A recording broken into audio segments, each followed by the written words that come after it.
Pass scalars and vectors, इन दोनों की definition दी हुई है जो ऊपर हम लोगों ने देखी है। तकरीबन दोबारा से देख लेते हैं। स्केलर्स क्या है? तो फिजिकल क्वांटिटीज। सबसे पहले तो ये कि फिजिकल क्वांटिटीज़ हैं। और एक और बात हमेशा याद रखना है, यहाँ पर ऊपर नहीं दी हुई फिजिकल क्वांटिटीज़ की डेफिनेशन क्या होती है।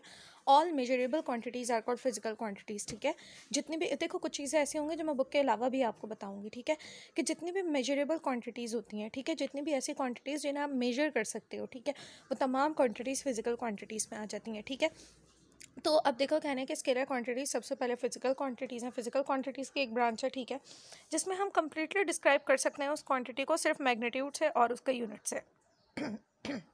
मैग्नीट्यूड क्या नंबर और सुटेबल यूनिट से, ठीक है, वो स्केलर क्वांटिटीज़ कहलाते हैं। Example time 5 second, distance 5 metre, mass, speed, work, power, energy, ये सारी स्केलर क्वांटिटीज़ हैं। ठीक है, आगे देखो scalar quantities can be added, subtracted, divided, multiply by simple arithmetic rules, ये हम पढ़ चुके हैं। आगे आ जाओ vector quantities. Physical quantities which can be completely describe by their magnitude as well as direction. ठीक है, ऐसी फिजिकल क्वांटिटीज़ जिनमें मैग्नीट्यूड के साथ साथ डायरेक्शन की भी ज़रूरत होती है वो वेक्टर क्वांटिटीज़ कहलाती हैं। ठीक है, इसके example displacement, velocity, acceleration, force. देखो अब डिस्प्लेसमेंट, वेलोसिटी वगैरह हम पिछले चैप्टर से पढ़ते हुए आ रहे हैं। ठीक है, डिटेल में मैंने ये चीज़ें कॉन्सेप्ट आपका डेवलप किया है। ठीक है, तो अब आपको ये चीज़ पता होनी चाहिए कि डिस्प्लेसमेंट, देखो डिस्टेंस स्केलर था, डिस्प्लेसमेंट वेक्टर था, स्पीड स्केलर था, वेलोसिटी वेक्टर था। स्पीड और वेलोसिटी थे बिल्कुल सेम, फ़र्क सिर्फ ये था कि स्पीड स्केलर था, वेक्टर और वेलोसिटी जो था वो वेक्टर था। डिस्टेंस जो था वो कोई भी रास्ता जो अपना लो आप, वो डिस्टेंस है, उसकी कोई स्पेसिफिक डायरेक्शन नहीं है। लेकिन डिस्प्लेसमेंट शॉर्टेस्ट डिस्टेंस जो स्पेसिफिक डायरेक्शन में होता है वो डिस्प्लेसमेंट है, तो वो वेक्टर था। ठीक है, तो इसी तरह से और डिफरेंट यहाँ पर एग्जांपल्स दी हुई हैं, वन बाय वन आगे आएंगी चैप्टर्स में, हम इनको पढ़ते जाएंगे, इसलिए मैं यहाँ पर ज़्यादा टाइम इन पे नहीं लगा रही हूँ। ठीक है, आगे देखो यहाँ पर बेसिक आपको ये समझ में आना चाहिए कि वेक्टर्स क्या होते हैं। ठीक है, आगे बढ़ो। The vector quantities can not be added, subtracted, multiplied by simple arithmetic rules, but all these arithmetic operations take place by using vector algebra. ये बात हम पढ़ चुके हैं। ठीक है, आगे मूव करते हैं। आगे हमसे कहना है सिंबॉलिक रिप्रेजेंटेशन ऑफ वेक्टर्स।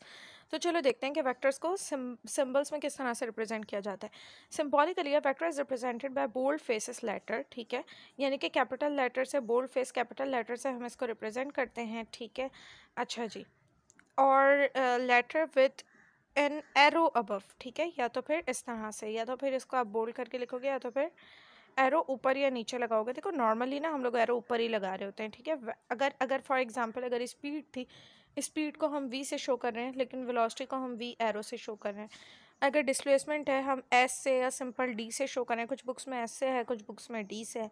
और अगर डिस्प्लेसमेंट है तो हम एस के ऊपर एरो हेड या डी के ऊपर एरो हेड से शो कर रहे हैं। ठीक है, तो ये है इसको रिप्रेजेंट करने का बेसिक तरीका।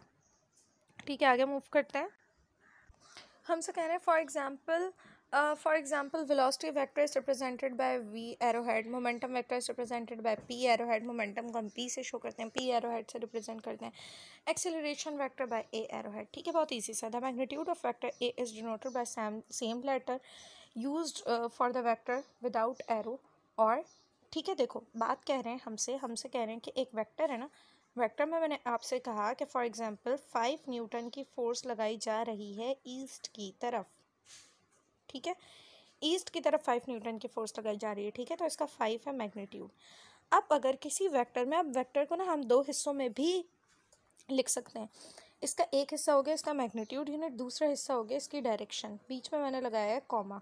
ठीक है, तो हमसे कहने कि ऐसा भी हो सकता है कि हम कभी वेक्टर का सिर्फ और सिर्फ मैग्नीट्यूड बता दें, उसकी डायरेक्शन ना बताएं।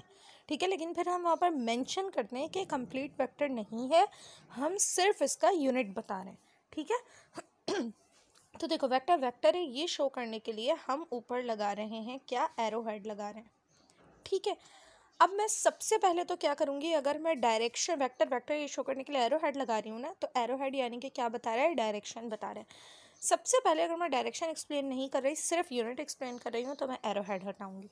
ठीक है, तो फिर ये हम मैग्नीट्यूड को सिर्फ ऐसे शो करेंगे। या तो फिर दूसरा तरीका ये होता है कि अगर मैं एरो लगा रही हूँ तो साथ में बार्स भी लगा दूँ, जिससे मुझे पता चल जाए अच्छा मैं सिर्फ अभी इस वक्त मैग्नीट्यूड की बात कर रही हूँ। ठीक है, तो वेक्टर को लिखने का तरीका ये है।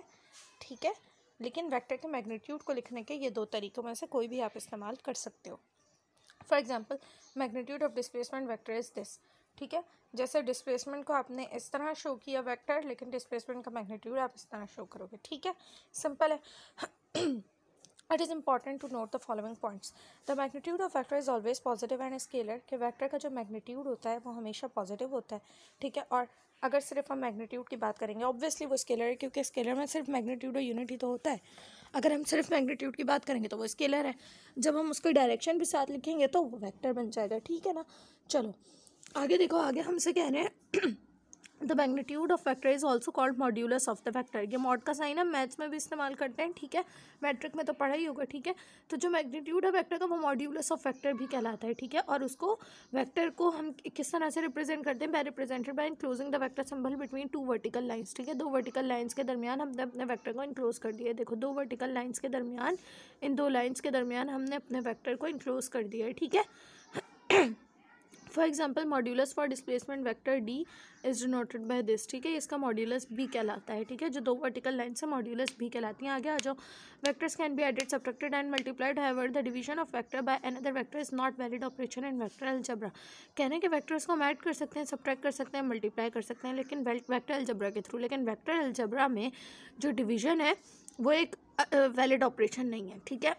वो एक वैलिड चीज़ नहीं है। It is because the division of factor by direction is not possible, ठीक है। डायरेक्शन से आप डिवाइड नहीं कर सकते, आप क्वांटिटी से क्वांटिटी को डिवाइड कर सकते हो, आप डायरेक्शन को डायरेक्शन से कैसे डिवाइड करोगे, ठीक है। इसलिए डिवीजन जो है ये एक वैलिड चीज़ वेक्टर अलजेब्रा की मैं बात कर रही हूँ, वेक्टर अलजेब्रा में नहीं है, ठीक है। लेकिन चीज़ों में एडवांसमेंट बहुत होती है, वेक्टर अलजेब्रा के लेवल तक की हम बात करें जितना हमारे सिलेबस में है, ठीक है। आगे आ जाओ, ग्राफिकल रिप्रेजेंटेशन ऑफ वेक्टर्स, ये इंशाल्लाह हम लोग पढ़ते हैं नेक्स्ट लेक्चर में, ठीक है।